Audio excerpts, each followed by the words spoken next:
welcome to another episode of A Few TSU Sports Fans.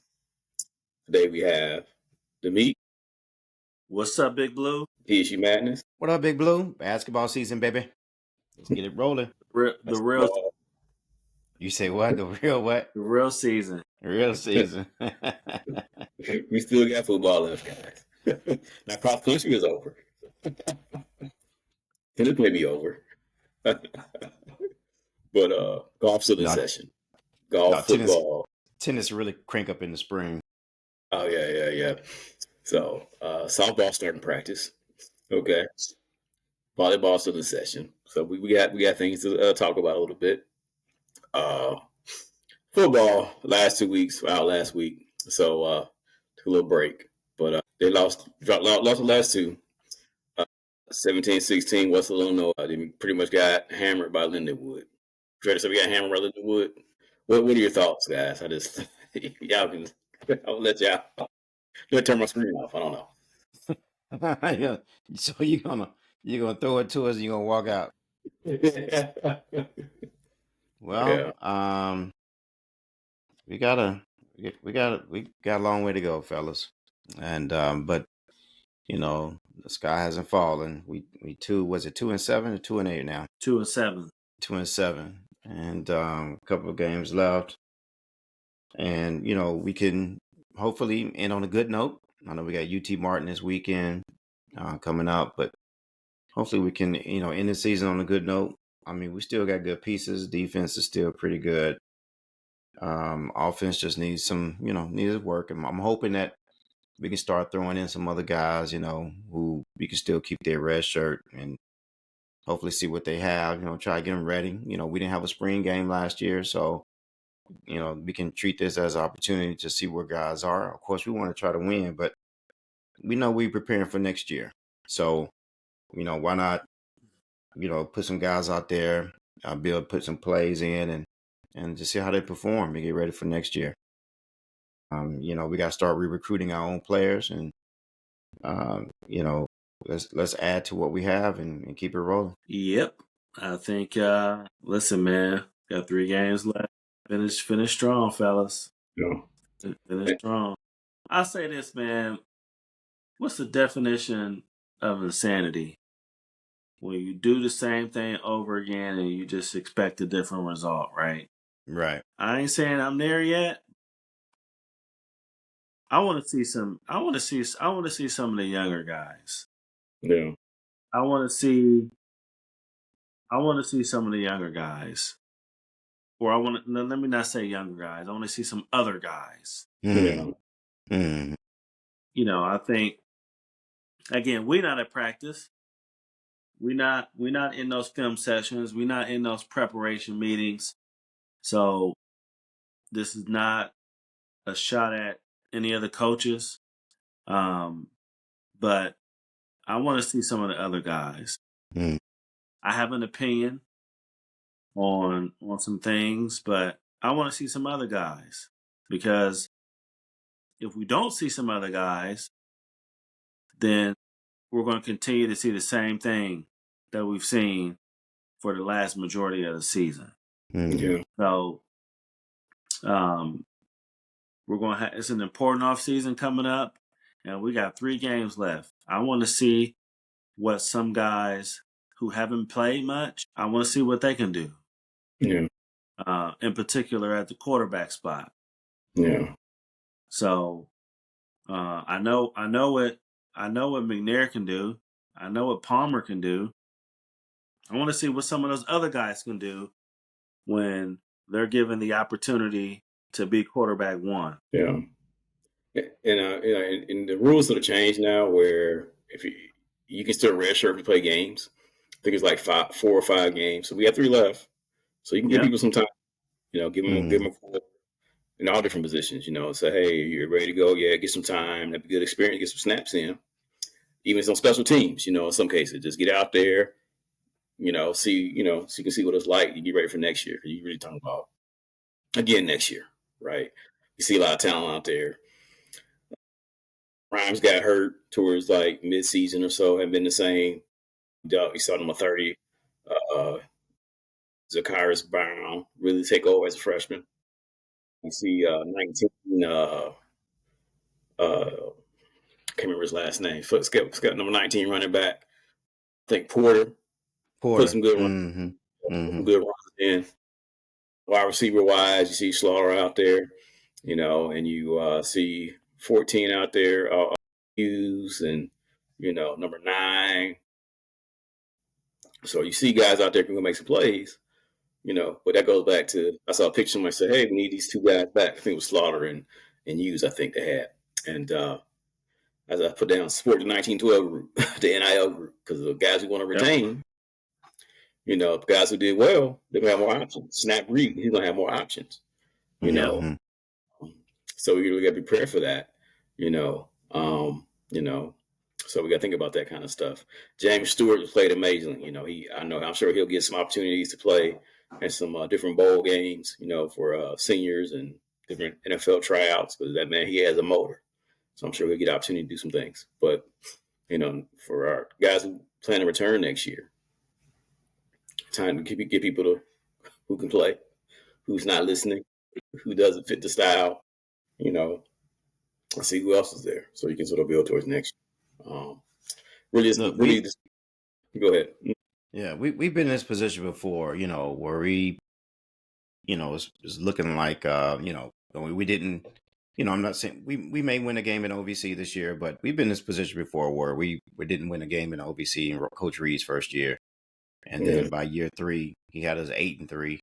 And then his 4th year, he had us in the playoffs. So, we've seen it, because Coach Reed redshirted his entire freshman class that year, except for a couple of guys he had to play because of injuries. And, that bode well. Those guys got a chance to sit, learn, and hopefully, these guys get the same thing, but they are getting playing experience because they have to, right? 50-something freshmen. So yeah, they get that playing experience, which is even better. So we know what we're playing for. We're playing for next year, and we're preparing for next year. And so let's get these guys ready for the off season, and let's go recruit. And I'm cool with that. So I don't want to come up here and thinking I'm, just throwing shots. Madness. Yeah. I'm cool with that. We got young guys at key positions that are bringing it, right? To 28's point, some of those young guys that are really, really thriving, and we're gonna have to do a show about that, because we're gonna have to keep them. It's about some of those other guys that may not have gotten a shot. It's time to see what they can do. See what they can do. No, I agree with you. I totally agree with you. Yeah, this offseason is going to be critical. Yeah, critical for the staff. Let's be honest. Nobody's above board here. Right. Yeah, we know Coach Shannon here is going back to the defenders to take over, and so we did offensive coordinators. Are we going to do co again? Does it pass to Morgan? And it's like, to me, it's not a gimme, to be totally honest. Hey, you got to produce and perform. We have conversations, get along with each other. So that's something to look at, where they want to go style wise too as well. We have a lot of wide receivers out there. Too many wide receivers, really, in terms of we have 3 tight ends. So we need to balance that out a little bit. Different style running back. So a lot of things to talk about and really try to move forward and figure out wide receiver room is legit. Yeah, that's for sure. Yeah, I'm sure since we so deep there, I'm sure people are gonna leave, right? I mean, let's be honest. It's like no, they're not gonna leave. No, you don't think so? None of them gonna leave? Okay, I mean, I'm saying if you're 5th or 6th on the bench, it's like I'm not gonna, then it's like, man, we're Tennessee State, man. No, okay. Last year was an anomaly, man. We Tennessee State. We keep everybody. Okay. I did, before we switched to basketball, I did want to mention too that Robert Hooper and Aaron Davis are running in the NCAA South Regional. So cross country is not over. Corrected. Right. I still corrected. Yeah, I'm So glad you mentioned that. I appreciate you mentioning that. Yeah. yeah, Yeah, they running in the regional, which is great. Hopefully they can qualify to continue going. So big ups to them. Keep going. Proud of you. yeah. So we playing basketball. We love that basketball. So basketball season up. Season up. You 28. know, Who's sing that? Who's singing that song? that's a good question. I'm We'll gonna just look it up. let them do it next time. No, man. Okay. Oh. Hey, I look, man. Since you blew me up right there on the big page, I need to say where I am. My office is being used right now, so I'm in what used to be my girls' playroom back in the day when they were little. This is their playroom, but now turned into my oldest office that she uses as her office. So that's where I am. I'm in that little, not a little kitty room, still in their room or whatever. So you're not done yet, huh? All right. So I'm done. I'm done, player. uh,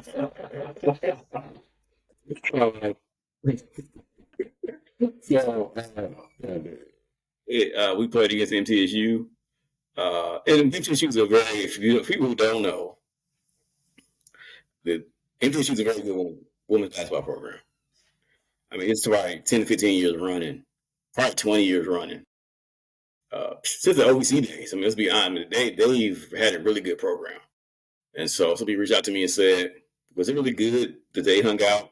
They hung close with MTSU? Like, yes. That's, because we get wood to wood to butt back in the day against Mm-hmm. uh, MTSU. So yeah, we fall 59 to 53. It's in my leading scores. Nia Webb, 17 points. Samoa Kamara. I'm not great with names. Still 9 points. Aaron Martin, 8 points. So a host of others that really put things together for us. I saw the last minute of the game. It was during the day. I thought we got holes in that call. The foul was 57, I think 55, 53 or something like that.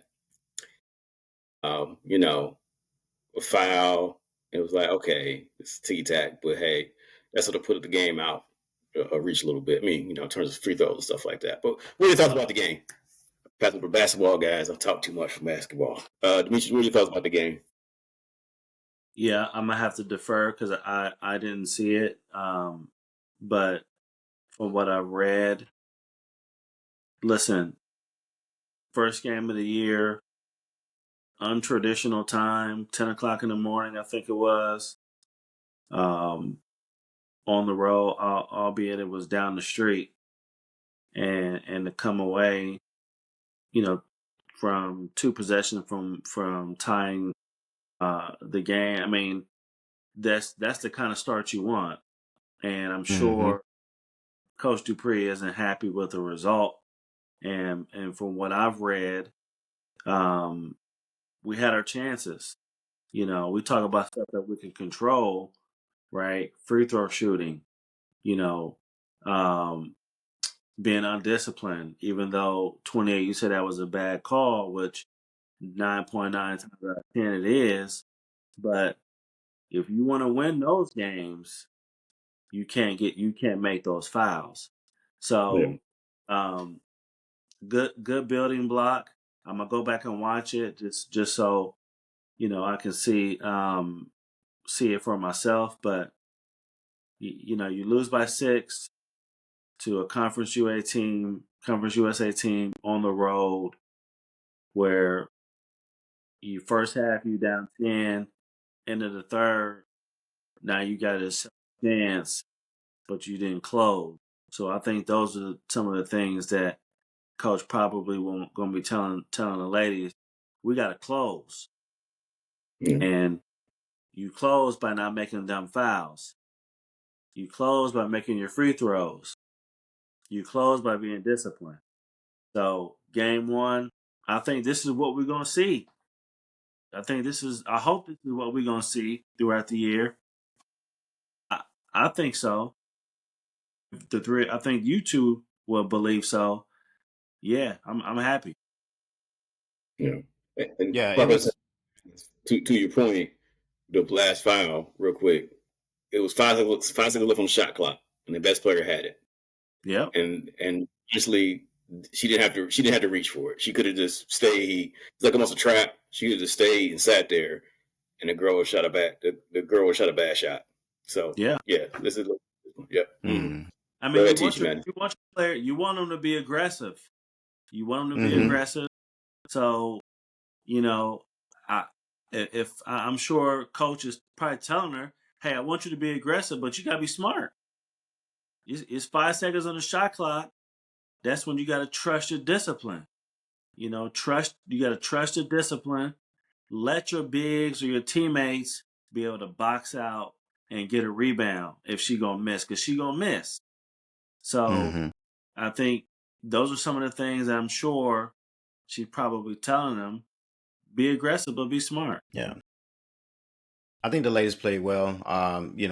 Look, MTSU ladies last year I think they were like 26-9 or something like that.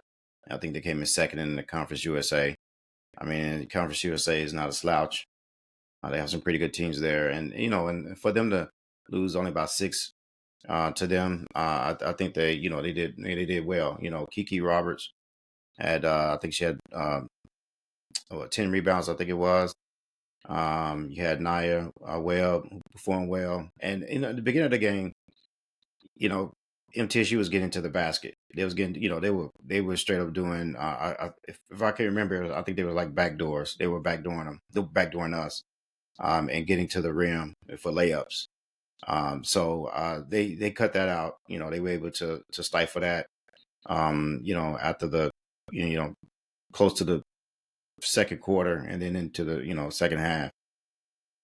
So defensively they stepped up, and they came back and made it a game.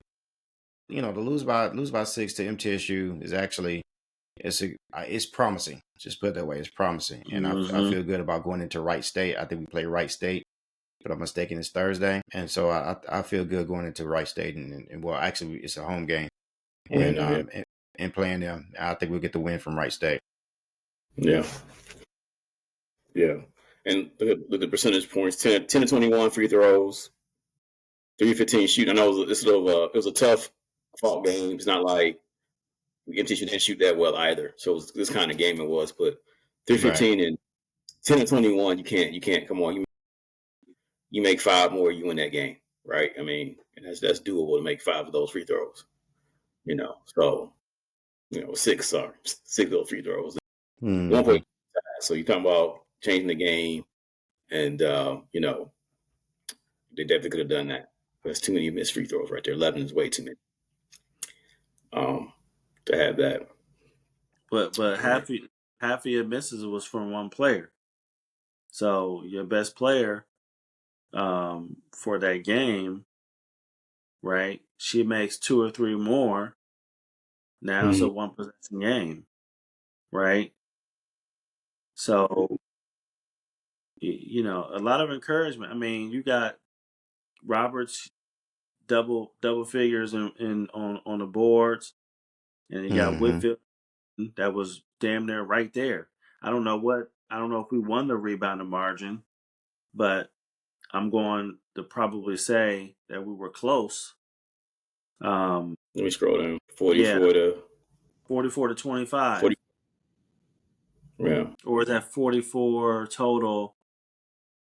44 to 41. So you're Yeah. 44 to 41. Yeah. So we were there. It just couple possessions. I do like the last couple possessions. We have a lot of new players trying to figure out how they're gonna play together. So I think that's something that they have to learn. Together. Like some of the shots didn't come off right, I thought, but they'll figure that out. Hey, Coach Dupree, love the uniforms. Uniforms are tight. Uniforms were tight, man. Yeah. Hey, they were nice. See what the white ones look like. Yeah, that blue. I love that script. Like cursive and that all blue and white. It's like Demetrius we were talking about off air. That was tight, man. We love it. All right. And of course, the man played our annual celebration game. We played against, Coach Crutcher. Jeremiah Crutcher is a former Tiger. So it was their first game, Tennessee State's first game. Fisk played about 6 or 7 or 6. They played a whole bunch of games already. Them being NAIA, so but that was their third game in a row, though. Yeah, they played Saturday, Sunday, and Monday. So you can tell their legs got a little tired from all the games they played. And that's what they said, they had injuries too, so they haven't really played a consistent situation either. So beat him again. What are your thoughts about the game? I watched it. Go ahead. So to get a thorough, to beat down somebody like that, if we get a win, wins have been sparse this year for us, with the football team, cross country, both men and women came in last in the OVC championship again. And then the volleyball team, we've only won one game this year, and I think that was against Arkansas Pine Bluff. So man, just to get a win under our belt, and then a solid win, even if it's just Fisk, hey, we'll take it. One thing, being from Tennessee, one thing I did love about this game is all the cats from the Tennessee area, from Nashville, from Chattanooga, middle Tennessee playing for Fisk. And then you got the Jalen and the Jones boys, I'm gonna call them. One's a redshirt freshman and one's a freshman from Nashville or from Franklin and in Nashville areas. Those guys being on the court together was kind of cool to see. But I think the boys they played well. It was a little sloppy, I think, but it's the first game, so it is what it is. Not as controlled as I would like for it to be. We were playing Fisk, so I guess we could do some things that kind of do some things that we probably shouldn't. But we're gonna have to be more controlled. We playing Belmont, I think it's Saturday, and we got to have more control, more discipline. You got to be a little bit more tight, and for this game, they did well. I mean, you can't sneeze at beating someone by 51 points. Yeah. So I'm happy with it. I love what they did with the arena. We'll talk about that in a second. But just a good outing for the guys. They just have to play under more control. Yeah, same sentiment. Yeah, that's what I thought. It came out with a lot of energy. I did think that our bigs could switch a little more. Mm-hmm. That's why I thought they could step out on a little bit more. We did leave some open threes, but I think hey, Fisk was tired.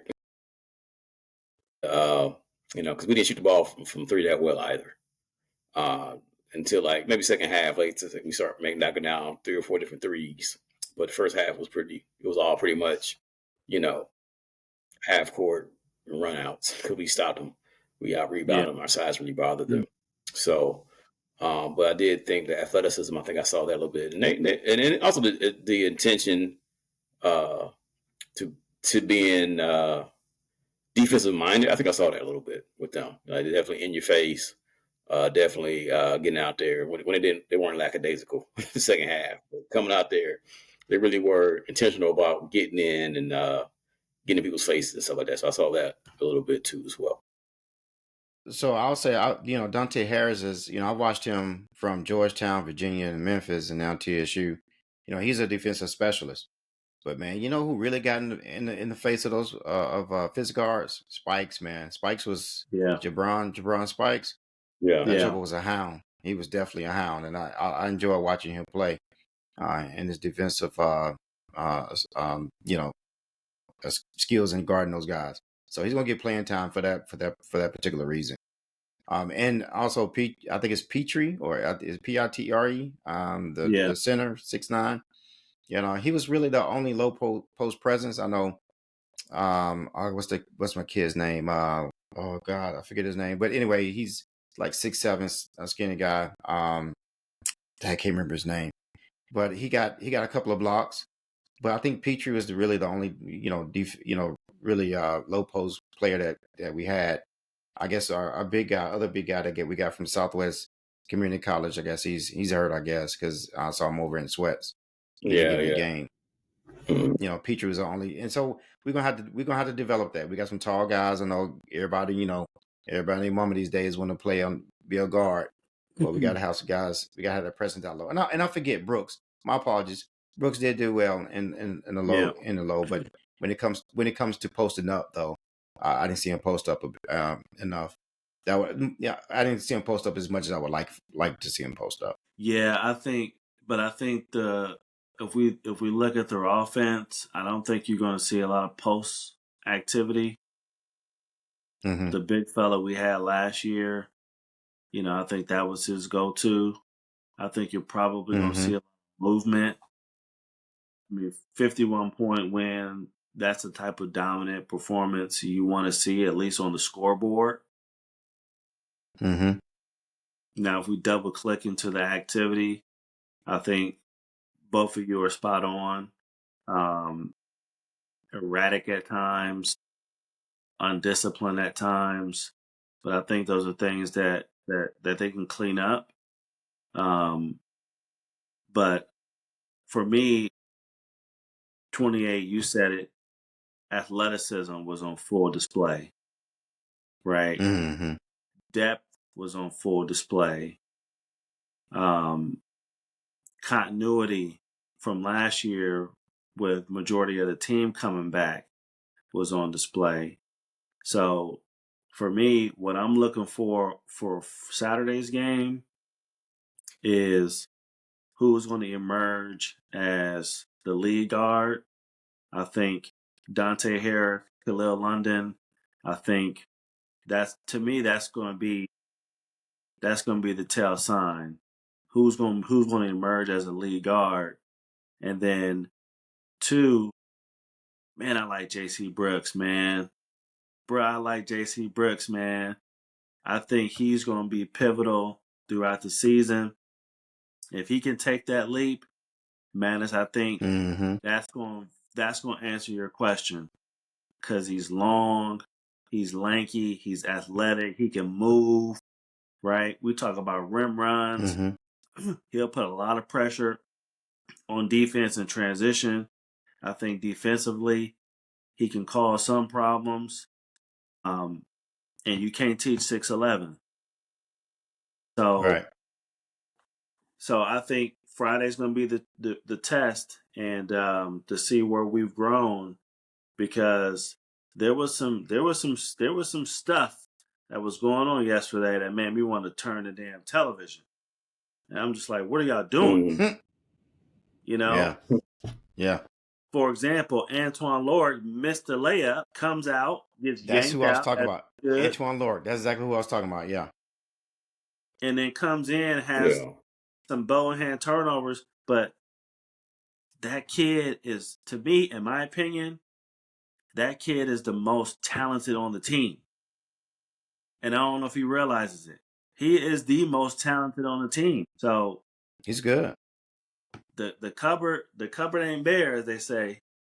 So, and that's a positive. Nolan's gonna have, hey, if you ain't bringing it today, I'm going with somebody else, and vice versa. So I'm excited to see. He definitely has options. Oh, he got options. So, but yeah, Saturday's gonna be big. And I was telling him before, Belmont's good again. They struggled when they were with Missouri the last couple of years, 2 or 3 years. I think they've been over there now, maybe 4. I'm not sure. Then Murray State, but they're picked 3rd, so they're right back where they want to be. So They're there. And their Belmont women's, they picked number 1 preseason. I know this preseason, but it's telling you that they're rebuilding that. They rebuilt their program back up, and it's going to be a competitive game on Saturday. A very good litmus test to see where we are, and see how well we could play, out of conference, also within the OVC as well. So it's a good test for us. Good test for us. We're looking forward to it. Man, listen, you keep them off the 3-point line. I think athletically, that there's no question, right? And if we keep them off the 3-point line and we rebound, I'm telling y'all, it ain't gonna be close. Oh, okay. Well, we have to stay disciplined. But we gotta stay disciplined. You gotta stay disciplined. If we run them off the 3-point line and we rebound, that team we got right there, I keep saying it, and I'm gonna keep saying it. This team is built to play in March. And if we don't, then that's going to be the ultimate failure. This team is ready to win now. No, I agree. They definitely ready to win now. Mm-hmm. So let's talk about the atmosphere. Maurice Patton, Mo Patton. Look at Mo Patton, not Maurice. Mo Patton. He went. I saw some of his videos, and so this is what he explained. So before we get to what actually happened, he said that pretty much people are sitting on the 2 sides. Really, they got rid of where the band traditionally sits in that little seat right there. So 4 sides. So really, it's going to be just across from each other, and they're going to really show and just highlight that area.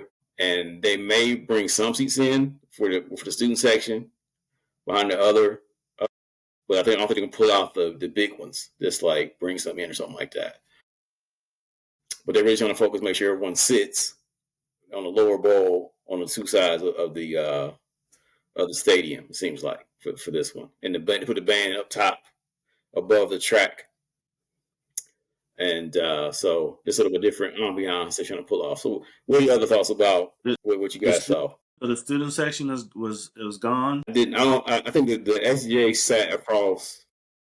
The SJ did not sit in the student section. No, they sat somewhere else. They sat on the opposite side away from the visiting team. Yeah. Okay. Yeah. When I was, it's like we would switch from going behind the basket, and we would switch and go right there, especially when we play visiting teams. Mm-hmm. I'm not sure whether or not they're gonna bring that section back behind, because they had a Coke sponsor there, and we had some Coke ambassadors. Yeah, soda pops. They had some drink over there, and so they had the people passing cans of soda or something like that at that. So maybe it's like a sponsorship area. I don't know, behind the basket, and they had they've been doing that, selling seats on the court side too for a while now. So they kept that going too as well. So I don't know if they're going to pull the seats out behind that yet to have over the students. So I don't know. But yeah. In regards to the seating, I like having a full, students, not just students, but having the crowd around the arena. When you just put them on the sides like that, just on the opposite end of the court, then it looks like you're playing in a gym. And so I like the idea of having making use of the full arena, because that's what it is, an arena. We have pull-out bleachers, yes, but it is an arena, and we need I like for it to have that to seem full all the way around and not just on the sides. Yeah. And one confession too, they had curbside dining there too. So hardly no one was there. Yeah, so I don't know if they ate before. I'm not sure what they were doing there. I just saw tables still set up.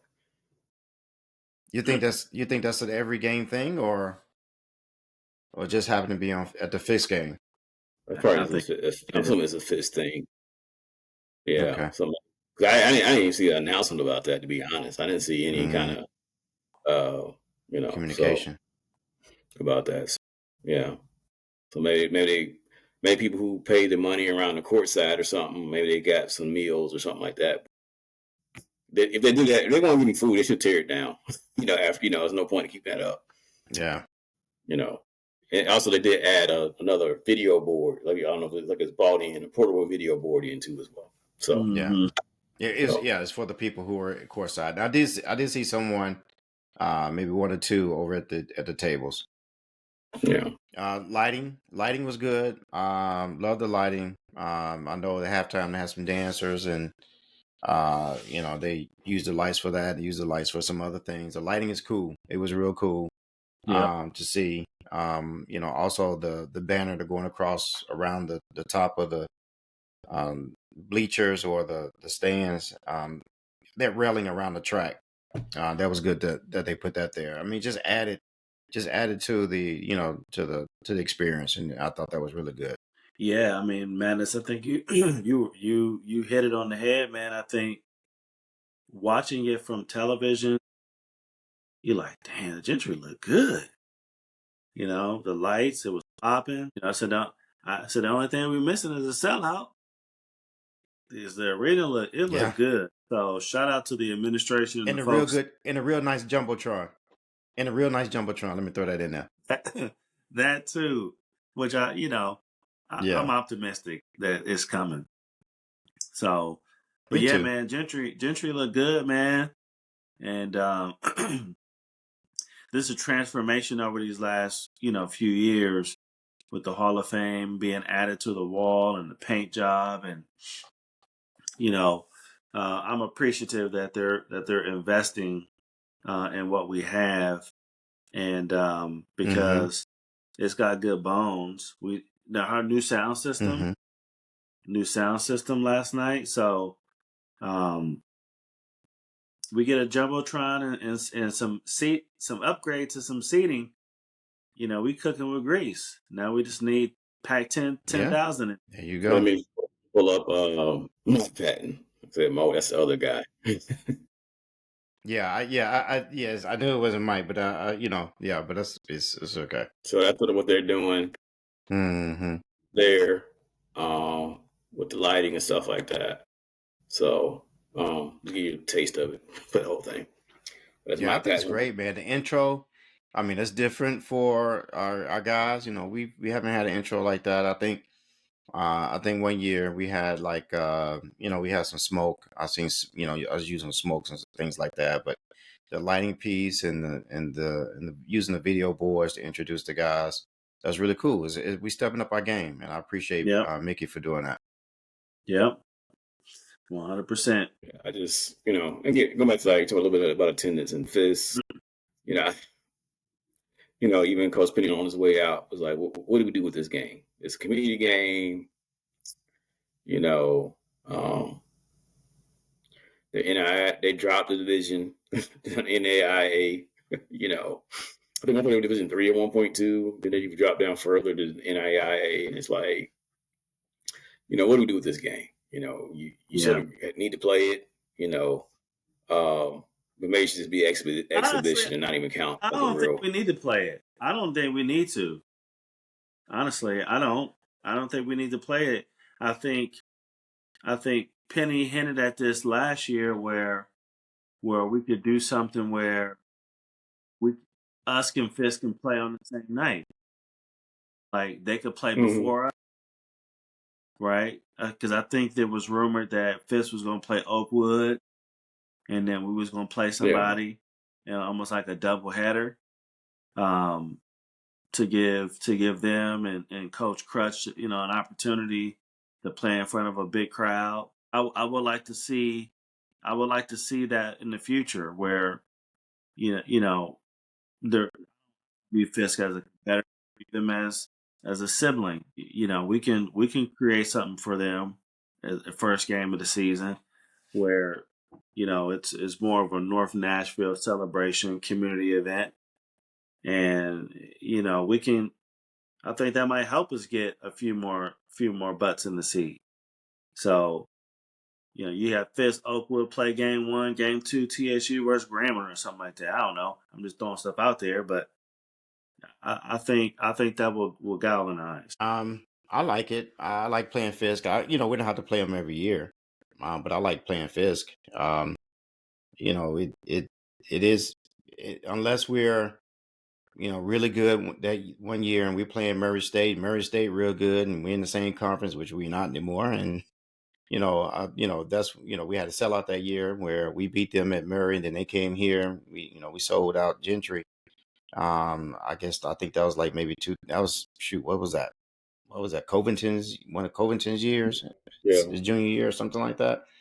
But if that's not it, without that, the Fisk game is going to be our highest attended game. So why would you throw it away? I say we keep playing until Fisk doesn't want to play it because of the outcome. But again, I would probably just look at maybe doing it every other year or doing it every couple of years, and just don't do it every year. But I say why get rid of it? If we're gonna give money to a school for playing them, why not Fisk? Or why not Lane? If we're gonna play a NAIA or Division II school, we could play one of those schools. I just hate to see 4 NIA or Division II schools on our schedule. Yeah. Minimize that. Yeah. But yeah, I like to match up as long as Fisk is okay with it. They accept that money just like we go to big boys. We're going to take a pound and hopefully we win. Like we are taking overtime like we did North Carolina State. A couple of years ago. Get that paycheck, be out. But I do like the classic idea though. Get some type of rotation or something. I like it. I like it too. Play them a little bit, just to do something different. Give everybody make it a good community HBCU kind of game or something like that too as well. Just do something different flavor. Because sometimes the attendance is sort of off and on. Like this was a good attendance because I think it fell on a good day. Sometimes I think it's like by fall break or something like that, sort of weird. This one was sort of at a good time. So worked out perfect. Do y'all know what the attendance was? Because it wasn't on ESPN.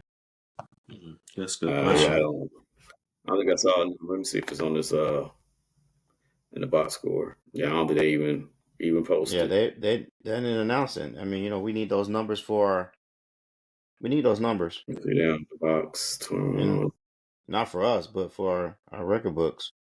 Yeah. I would say again, it's gonna be one of our highest attendance games. So 3,000, 4,000. Yeah, that's yeah. Those are good numbers for us, and we're gonna need it to help our average for attendance. Yeah. So we'll see how it goes, and good start off for the season. We'll learn something this weekend about both teams, really, and who they play.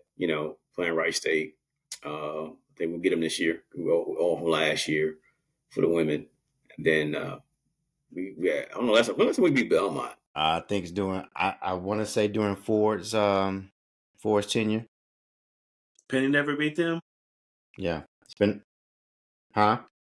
Penny never beat Belmont. No, sir. Yeah. It's been a while. So we'll see how they all fare. We'll be following it and see how things go. And look forward to seeing more fan support. I mentioned that Quinn Cook was there, former NBA player. Of course, the great Robert Covington was there. I think Quinn Cook and him are friends. I think. And also too, in terms of AAU, the executive director of DC Assault was there too as well. So DC Assault is a very good AAU program in the DMV area. So a lot of good support. Will Power was there, former walk-on warrior, played with Crutcher. He was there too as well. So good community game. So we look forward to seeing how it turns out and see how these teams improve. 3,100 at the game. Who's our coach? 3,100. It's not as high as it usually is. Yeah. You normally get around at least 5,000 or something like that. Yeah. If it's on a good night and not during Thanksgiving or something like that. Yeah. That's down. What Mike Patton did, he did sort of say he couldn't, because I guess the seating, you couldn't tell how many students were there. Right. Because like when we were there, you couldn't. the times we did sit on the visitor side across from the team, it was like, we all couldn't fit over there because there's too many of us. So we had to go back and sit behind so it's like, I don't know. That's a totally different, strategy to get the students back involved with our athletic program. That's a thing that's missing. I think there's a lot of, it's not just, people say it's Nissan. It's not just Nissan. They can walk the gentry, hop, skip, and jump. So there's a lot of things they need to do to re-engage our student population to our athletics. Well, that 3,100 is better than a couple of football attended games. Yeah. I was thinking Mike was saying that one of our students there, I don't know. I'm sure there's many students there at the gentry games, at the football, but it's a long way to go.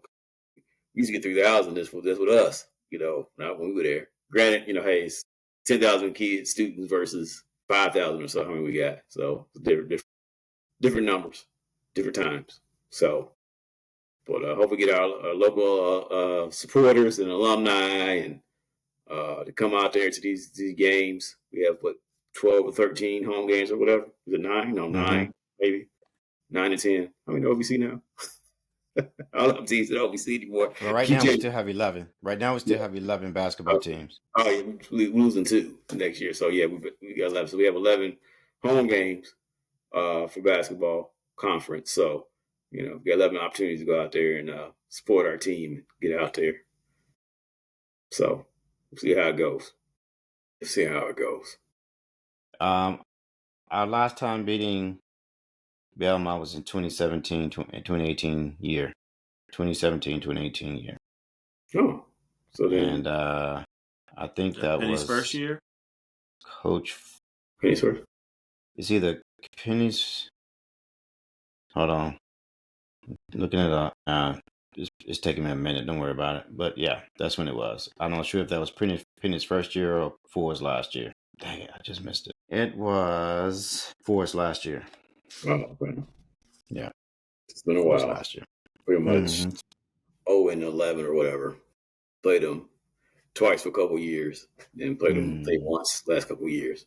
They left. Yeah. Well, all right. Well, on that note, guys. Hold on. Are y'all telling me y'all seriously don't know who made that song Basketball? Is that a real question? No, I forgot. It's man, y'all so young. Y'all so young. It is it's Curtis Blow, man. Come on, y'all. Oh, that was real easy. I think about the woman's voice. I couldn't remember what the guy's voice was. I really couldn't remember In the song, he said, "Who does that except for Curtis Blow?" Right. Yeah. I thought I'm sorry. Master P not do that. I think he go, that's different. No. I think that's. No, Master P made a song about basketball with Little Romeo. No, he did. He did? Right. Yeah, he did. Yeah, fair enough. He did. Oh man, did not replace Curtis Blow song. Did not replace it. Yeah. On that note, Holla. Go Big Blue. Go Big Blue.